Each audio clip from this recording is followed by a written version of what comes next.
Hi gang, Rob here. It is the evening of March 2016. I'm coming to you with sort of a from the Sharpening Bench video, but really it's sort of a review update video. This knife ought to look familiar. It is a Benchmade, of course, and it is the latest iteration of a knife designed by Pardue, the Benchmade 530. This is a knife, the 530, that I reviewed, a year and a half ago or so. It's been around the Benchmade lineup for quite a while. It is the axis lock version of an older Pardue designed Benchmade, the 350, which was a liner lock.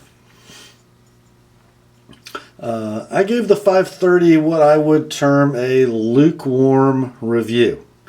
There were some things I just didn't like about it, although it does have some qualities and some dimensions and characteristics that made it kind of a cool knife. This one, the 531, addresses almost all the issues I had with the knife.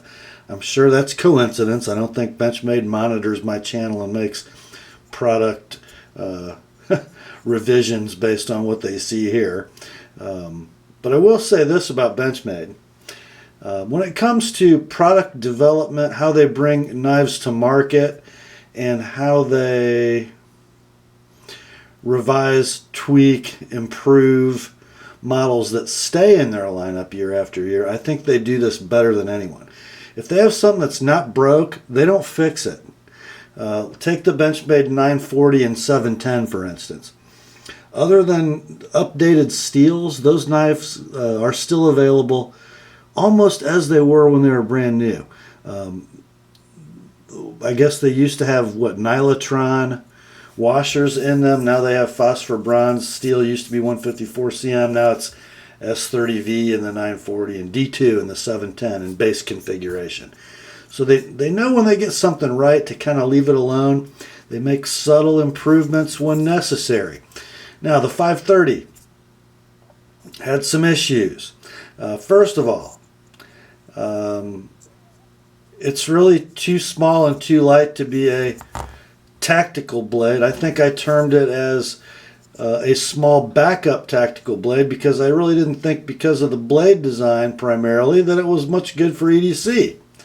The 530 had, I guess you could call it a bayonet ground blade, a faux dagger grind, and I thought it was kind of worthless for EDC because it really wasn't a great slicer, even though it was thin. So let's see, what do we do to fix that? Oh, baby. Oh. Oh, Benchmade. What we got here is the same profile. It's a spear point blade, no doubt about it. Very reminiscent, wouldn't you say, of the Kershaw Skyline, a vaunted slicer. But this one, not bayonet ground, not faux dagger ground with a fake false edge on the spine of the blade. This one, flat ground from about 80% of its height down to a super skinny dimension behind the edge and a very gradual primary bevel. I think this is about 4 degrees inclusive, so the primary bevel about 2 degrees per side from 90 thousandths stock, and a gorgeous swedge at the tip. Just beautiful. Just beautiful.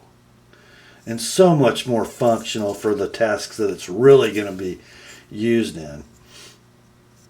3 1/4 inch blade, by the way. 4.17 inch handle.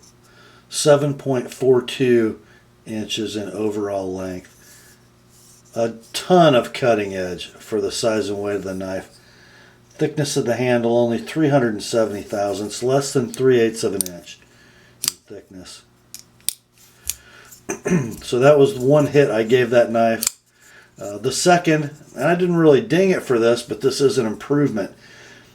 The Grivery handle on the 530 has been replaced by this gorgeous black and gray G10. And because it is sort of a sculpted design, the layers reveal themselves on this slope. They replaced the rather nondescript texturing down the center of the knife on the 530 with this gorgeous sort of herringbone milling on the 531. It's just beautiful.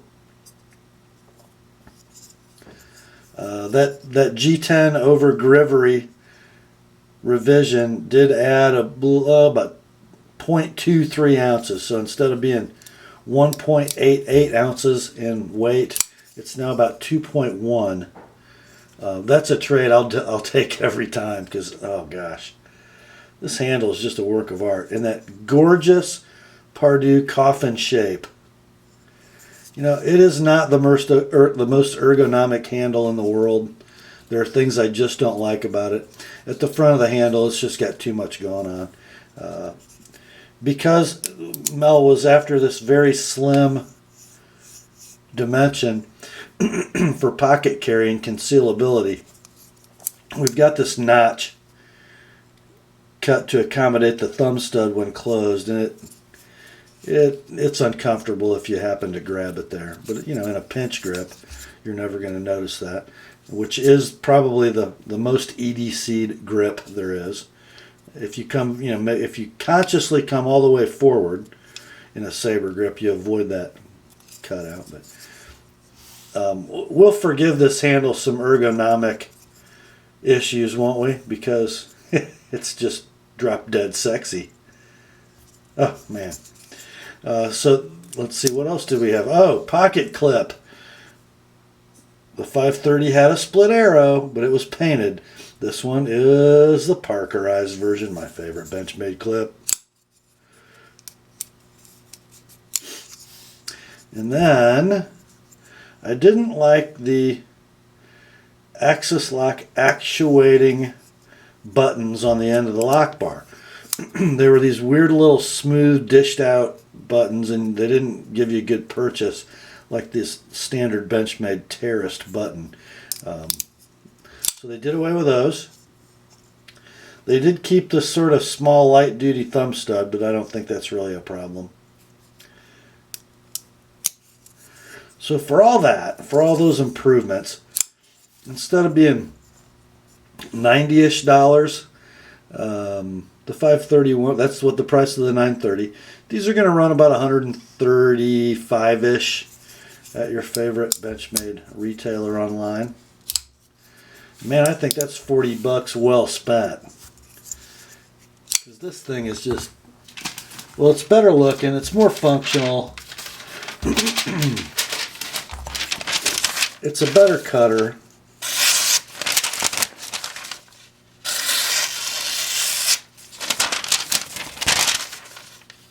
Just a yummy little knife. It's not only gorgeous and collectible, and it has a classic shape that pays homage to defensive daggers. It's a knife you can really use. And frankly, for me, the 530 just sort of felt and looked a little cheap. I think I stated in that review I'd be happy to own that knife for $50 or $60, not $90. This one, I'd probably happily pay the $130, $135 to have, even in 154 CM steel, which I love as an EDC steel. The action on this one, and this may be a model or a unit-to-unit difference, but it just seems a lot better than the 530 that I had on the channel previously. It's got this weird little kick-out thing that it does because of the way the blade rests on the axis bar. Not in the choil of the blade, but in this large depression right there. So when you pull that bar back, it kicks the blade out all by itself with no wrist action. So it takes very little wrist action if you're doing the axis bar flick. Oops, just got my tripod.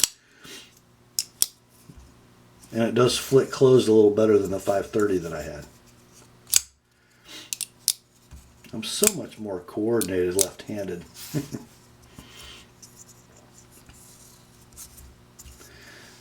This is one of those knives I got in for sharpening, didn't really know it was coming, and when I opened up the envelope and looked at it, I went, oh, that's cool. And then after I spent some time with it, sharpening it and playing with it a little bit, I went, no, that's not cool. It's really, really cool. I sort of put this in the same continuous improvement boat as the Emissary from last year. First Benchmade had the 470 Emissary, the little sort of gents folder, aluminum handled axis assist knife.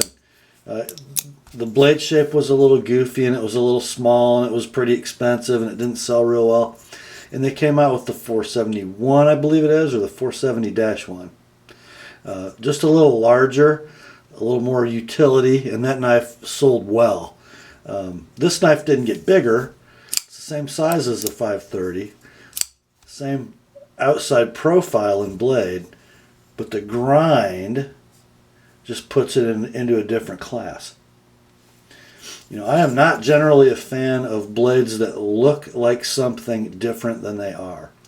I've never been a fan of any knives, really, that have a folding knife that has a blade shape that looks like a dagger. That means equal height bevels on the spine side and the edge side, with sort of that spine running down the middle to the spear point edge, but are not sharpened on the spine. I see no purpose for that. They really don't penetrate any better than a knife ground, almost full flat like this one, and they sure don't cut as well. So the spear point envelope profile is a fine EDC and piercing style. But this one will actually perform your cutting tasks. If it's not a dagger, don't grind it like a dagger. If it's just a 2-ounce EDC blade with a 3 1/4 inch blade, make it a cutter. And Benchmade did. But it still has romance and charm with that coffin-shaped handle, and a gorgeously finished coffin-shaped handle. I'm so impressed with that layered G10 in this handle design. It's just beautiful. For you Benchmade collectors, this is, I think, one to have. And by the way, it weighs 2 ounces and it's 3/8 of an inch thick. Well done from the boys in Oregon City. That's all for this one, my friends. Grace to you and peace from God our Father and the Lord Jesus Christ, and remember the word. And this here Benchmade 531 are sharp.